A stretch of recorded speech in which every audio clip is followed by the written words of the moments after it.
चलो अब बात कर रहे हैं इनर्ट पेयर इफेक्ट की। इसकी बात कर रहे हैं इनर्ट पेयर इफेक्ट।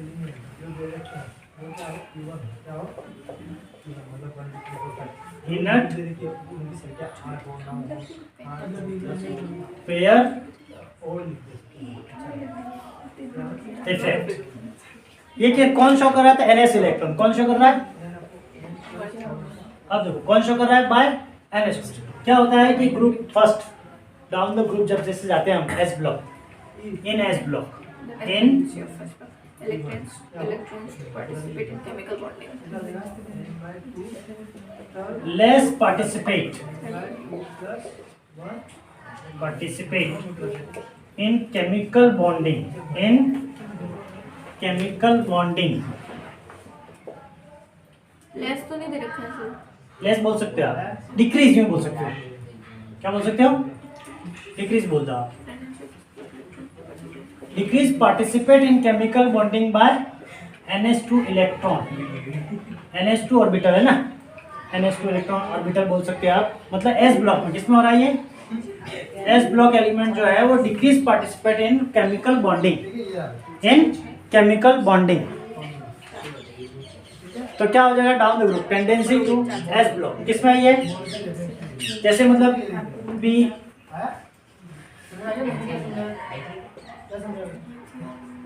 ये है, ठीक है, दिख रहा है ये।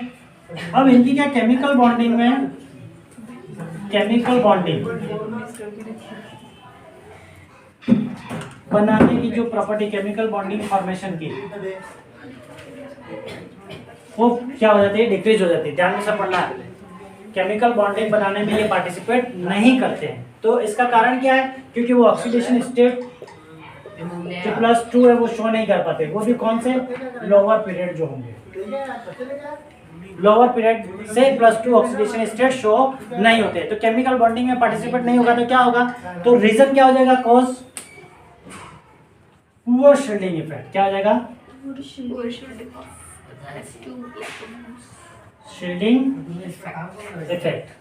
पढ़ो इसकी लाइन पूरी। Due to poor shielding effect of the NS2 electrons by the D and F electrons, as a result NS2 electrons are held tightly by the nucleus and cannot participate in bonding. ठीक है, NH2 electron by the D and F element.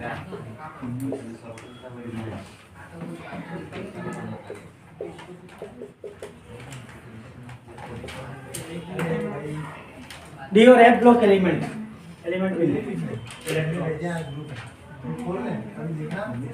अब देखो क्या कहना चाह रहा है? Poor shielding effect क्या है? मैंने बताया था कि जो S जो आउटरमोस्ट जो शेल है और इनरमोस्ट जो सेल है, उन दोनों के बीच में क्या होता है? रिपल्शन हो जाता है। और न्यूक्लियस का जो अट्रैक्शन होता है इलेक्ट्रॉन की तरफ, वो थोड़ा थोड़ा कम हो जाता है। तो अगर शील्डिंग इफेक्ट ज्यादा होगा, न्यूक्लियस का और इलेक्ट्रॉन का अट्रैक्शन ज्यादा होगा, तो वो क्या करेंगे? पार्टिसिपेट नहीं कर पाएगा बॉन्ड में, मतलब वो इलेक्ट्रॉन ही नहीं लॉस कर पाएगा। मतलब कुल मिला के वो इलेक्ट्रॉन लॉस इजीली नहीं कर पाता है। तो क्या होता है कि वो केमिकल बॉन्ड में पार्टिसिपेट नहीं कर पाता। मतलब जो NS इलेक्ट्रॉन है, NH2 इलेक्ट्रॉन, वो जो है वो लॉस नहीं कर पाता, इजीली लॉस नहीं कर पाता है। तो केमिकल बॉन्ड कैसे बनेगा? केमिकल बॉन्ड कम बनता है जब इलेक्ट्रॉन आपस में लॉस कर पाए या दे पाए, तब जब बनेगा ना बॉन्ड। तो केमिकल बॉन्ड नहीं बन जाने का कारण क्या है? कि NH2 इलेक्ट्रॉन दे ही नहीं पाता है। क्यों? शील्डिंग इफेक्ट है, पुअर शील्डिंग इफेक्ट। अगर शील्डिंग इफेक्ट ज्यादा होता तो दे पाता और बॉन्ड बन पाता। समझे? इसे वो कहते हैं इनर पेयर इफेक्ट। क्या कहते हैं? तो होता क्या इसमें समझना, सिंपल वर्ड क्या है कि S ब्लॉक एलिमेंट जो होते हैं उनकी टेंडेंसी टू क्या है? Participate in chemical bonding. मतलब लेस पार्टिसिपेट या decrease participate in chemical bonding. जैसे जैसे डाउन द ग्रुप जाते हैं हम, डाउन द ग्रुप जाएंगे, ठीक है, डाउन द ग्रुप जाएंगे तो केमिकल बॉन्डिंग फॉर्मेशन की जो कैपेसिटी है वो कम होती जाती है, डिक्रीज होती जाती है। तो ड्यू टू रीजन क्या दिया? Poor shielding effect. क्या था? Poor shielding. अब शील्डिंग इफेक्ट क्या था वो मैंने पहले आपको समझाया क्या, ठीक है। और वो शील्डिंग इफेक्ट किस वजह से है? तो NH2 इलेक्ट्रॉन की वजह से। किसकी वजह से? क्योंकि हम जानते हैं इनके जो है उसका ये NH1 हो गया, ये NH2 हो गया, पता चला? यहाँ तक याद रह जाएगा, Yes. है ना? क्लियर हो गया ये इनर पेयर इफेक्ट। अब है लेंथेनॉइड कॉन्ट्रैक्शन। क्या है? The general decrease. देखो तुमको मैंने वो बताया था ना पहले, 1s 2s 3s 4s 5s 6s 7s फिर 2p 3p 4p 5p 6p फिर 3d 4d 5d 6d 4f 5f। ये ऑर्बिटल की बात कर रहे हैं। किसकी बात कर रहे हैं? किसकी बात कर रहे हैं? ये तुमको आना चाहिए। मतलब ये सीरीज है ना, 1s 2s 3s 2s के बाद क्या 2p 3s, ये चलना चाहिए इंक्रीजिंग ऑर्डर। अरे क्या गप्पे मार रहे हो? अरे इसकी बात कर रहे हैं, इसकी ये याद नहीं रहता, भूला दे बार बार इसको ऐसा। तो ये अभी मैंने बताया वैसे याद करोगे? कहीं कर रही हो यार। अरे इलेक्ट्रॉन फील कर कैसे करते हो वाला मेथड भूल जाते हैं। भूल के ये पहले बना लो, फिर ये इंक्रीज हो रही है ना, यूं जाके फिर यूं जाके यूं। हाँ ये चेन मान वैसे ये याद करो ना पहले, मैं जैसे बताया वैसे याद करो। 1 2 3 4 5 लिख दो, फिर एस, ये एस पी भी बाद में लिखो। 1 2 3 4 5 लिखो, फिर इधर का 1 नहीं आएगा, फिर 2 3 4 5 लिखो, फिर इधर 2 नहीं आएगा, फिर 3 d 3 4 5 पे लिखो, फिर 4 लिखो, फिर एसपीडीएफ खत्म। इसको रट्टा मारो, तुम फालतू चीजें रट्टा मारते हो। थोड़ा सा समझो, थोड़ा सा समझ आया? जान लिया याद? जब मेरे को बता सकता है सोडियम का इलेक्ट्रॉनिक कन्फर्मेशन लिख के? इतने आसानी से पूछता है जैसे अभी सब काम करता रहेगा। कभी कोई बच्चा नहीं? सोडियम का अच्छा अभी कर देता हूँ। चलो देखिए अपन, तो लेंथेनॉइड कॉन्ट्रैक्शन क्या है? डेफिनेशन क्या थी बोलो? क्या है? Gradual change. डेफिनेशन बोलो। The gradual decrease in atomic and ionic size. Gradual decrease atomic and Ionic size. ionic size when With increase atomic number. with increase atomic number, with increase atomic number। मतलब क्या कहना, समझ में आया कुछ? जैसे जैसे एटॉमिक नंबर बढ़ेगा वैसे वैसे लेंथेनॉइड कॉन्ट्रैक्शन इंक्रीज होगा। क्या होगा?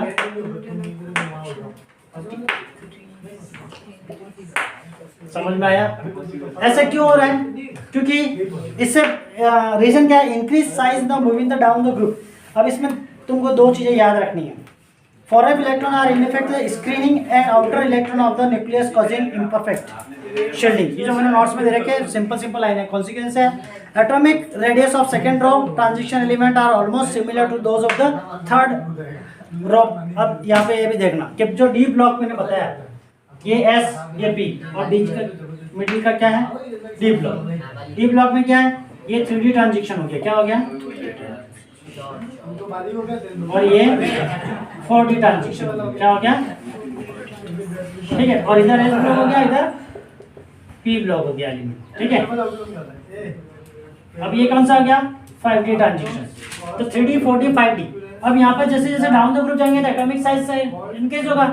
तो एटॉमिक साइज कुछ प्रॉपर्टी इन दोनों की सेम, इन दोनों की कुछ प्रॉपर्टियां सेम है इन ग्रुप की। इस वजह से ये कॉन्ट्रैक्शन होता है 3D 4D 5D की। कॉन्ट्रैक्शन का मतलब क्या होता है पता है? यहाँ पे सिकुड़ना। इसलिए यहाँ पे जो लेंथेनम और एक्टिनाइड है ना उसको अलग से यहाँ से निकाल के रखा। समझे कुछ? वो लेंथेनाइड कॉन्ट्रैक्शन है साइज में।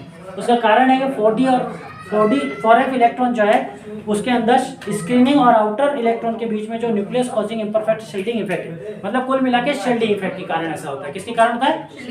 सीधी बात है कि न्यूक्लियस और आउटर मोस्ट इलेक्ट्रॉन के बीच में जो अट्रैक्शन होता है उससे क्या होगा? साइज डिक्रीज होगा। पर यहाँ पर जो एक NS इलेक्ट्रॉन होगा वो क्या करेगा? इसको रिपल करेगा। क्या करेगा? रिपल्शन करेगा। अगर रिपल्शन हो रहा है तो साइज क्या होगा? ओवरऑल कॉन्ट्रैक्शन हो जाएगा। कॉन्ट्रैक्शन का मतलब सिकुड़ना। पता चला। तो लैंथेनॉइड वहाँ पे सिकुड़ जाते हैं, इसीलिए उनको अलग से पीरियोडिक टेबल से निकाल के अलग रखा, यूं भी है। तो लैंथेनॉइड और एक्टिनाइड कॉन्ट्रैक्शन दोनों का मीनिंग वही है कि जब हम जा रहे होते हैं एटॉमिक नंबर अकॉर्डिंग टू तो gradual change atomic and ionic size with increase atomic number, मतलब ये डिक्रीज का सिंबल है, मतलब ग्रेजुअल डिक्रीज एटॉमिक और आयनिक साइज।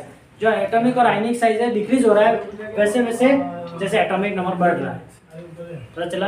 और लैंथेनाइड का जो एलिमेंट नंबर है वो क्या है 71 से 71 से क्या है, देखो 14 एलिमेंट देखो 83, लैंथेनाइड कहाँ तक है ये भी ध्यान रखना। लैंथेनाइड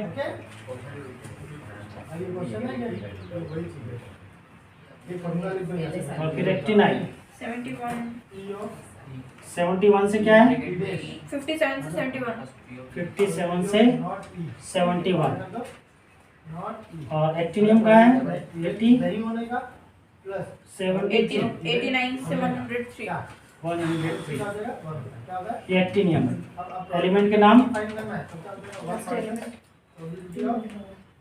क्या था, लैंथेनम से लैंथेनम से एलियो, लुटेशियम से नहीं La से Lu, एल से एलियो, हाँ लुटेशियम, और एक्टिनियम से Lr, मतलब लॉरेंशियम, क्या है लॉरेंशियम। ये ध्यान में रखना कि 57 से 71 कौन सा है लैंथेनाइड, 57 से 71 कौन सा होता है लैंथेनाइड, और 89 एक्टिनियम से लॉरेंशियम 103 तक कौन सा है एक्टिन, क्या है ध्यान में रखना है, ठीक है। अब तुमको ये भी पता होगा कि एस ब्लॉक का एलिमेंट क्यों एस ब्लॉक का कहलाता है, क्योंकि outer most electron enter in S orbital. P block का एलिमेंट क्यों पी ब्लॉक का एलिमेंट कहलाता है, पी ब्लॉक क्यों रखा उसका नाम, क्योंकि जो आउटर मोस्ट इलेक्ट्रॉन है वो पी ऑर्बिटल में एंटर कर रहा है। जैसे मैंने बोला इसको डी ब्लॉक एलिमेंट क्यों बोल रहे हैं, क्योंकि इनका जो आउटर मोस्ट शेल इलेक्ट्रॉन है वो आउटर मोस्ट जो इलेक्ट्रॉन है वो कौन से ऑर्बिटल में एंटर कर रहा है डी ऑर्बिटल में, इसलिए इसको डी ऑर्बिटल के एलिमेंट डी ब्लॉक के एलिमेंट्स बोलते हैं।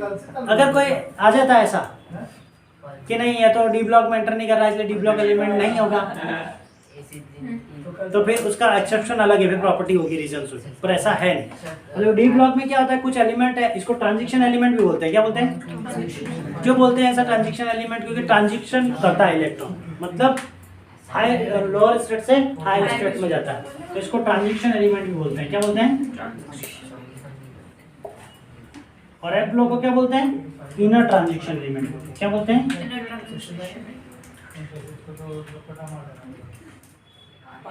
वो क्यों बोलते हैं लैंथेनाइड कॉन्ट्रैक्शन, वही सब क्लियर हो गया इतना। हाँ? और इसके बारे में और डिटेल अच्छे से पढ़ोगे तुम 12th में, लैंथेनाइड कॉन्ट्रैक्शन का क्या प्रभाव वगैरह पड़ रहा है। और एस और पी ब्लॉक में थोड़ा थोड़ा कौन सा पढ़ोगे मैंने पहले बताया था वो क्या करते हैं। और डी ब्लॉक जब आएगा ना 12th में, डी ब्लॉक और एफ ब्लॉक उसमें पढ़ोगे थोड़ा सा, पर प्रॉपर्टी इसी टाइप से पढ़ते हो। एटॉमिक साइज क्या, अगर 11th में पता नहीं होता है एटॉमिक साइज क्या है तो तुम नहीं पढ़ा, याद नहीं रख पाओगे। समझ में आ रहा है मैं क्या कह रहा हूँ, 11th में अगर नहीं पता होता है तो दिक्कत आती है, ठीक है क्लियर है। अगर अच्छे से देख लेके पढ़ लोगे तो याद रह जाएगा बस।